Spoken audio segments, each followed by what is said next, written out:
È possibile che, malgrado la grandissima distanza tra loro, esistano due luoghi che condividono le stesse tradizioni e gli stessi misteri? Stiamo parlando del mostro di Loch Ness, ma non siamo in Scozia. Siamo sul Lario, ovvero il lago di Como.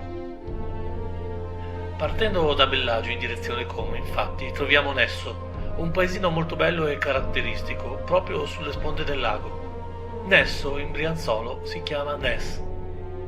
Se poi aggiungiamo che Loch, sempre in brianzolo, significa campo o località, abbiamo Loch Ness, proprio qui, in Lombardia.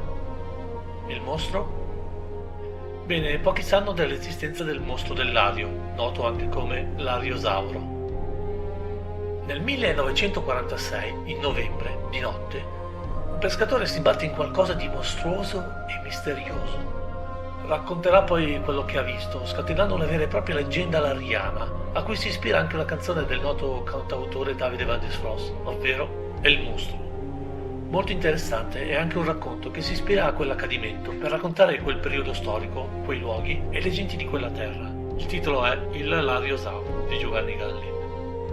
Una sola apparizione certo non è una prova, ma c'è qualcosa di più.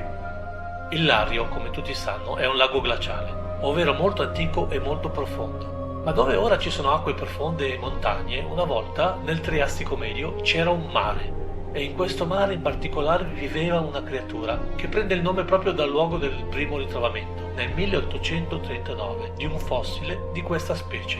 È proprio il Lariosauro. Ma è possibile che una creatura del genere sia arrivata sino a noi, pur essendo considerata estinta da milioni di anni, magari evolvendosi, trasformandosi, pur mantenendo la sua conformazione rettiliana per noi tanto spaventosa? La cosa non è poi così improbabile, dato che esistono molti esempi di specie che si ritenevano estinte ma che contro ogni logica ancora esistono. Vengono chiamati fossili viventi. Nesso è davvero una località molto bella. Particolarmente caratteristico è il Borgo Vecchio, con ripide stradine pedonali che portano ad angoli incantevoli sulla riva del lago. Ma Nesso è famoso anche per l'Orrido, a cui si accede tramite un percorso panoramico di sicuro interesse. L'Orrido è una gola che si insinua nella montagna, tagliandola in profondità, rendendo il luogo affascinante, quasi magico. E qui torna ancora una volta la similitudine tra leggende di altre terre. Nessa, infatti, pare sia un personaggio molto legato all'acqua e alla natività, del pantheon delle divinità irlandesi. Secondo le antiche tradizioni celtiche irlandesi, infatti, Nessa diede alla luce un figlio e lo chiamò con il nome di un fiume, Concobar. Pare che Nesso prenda il suo nome proprio da questa divinità.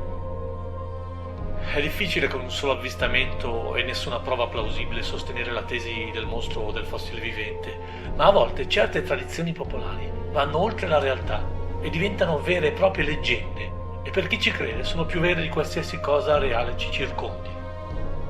Forse il mostro di Loch Ness non esiste, come probabilmente non esiste più il Lariosauro. Ma è curioso come due misteri tanto lontani si assomiglino in tal modo.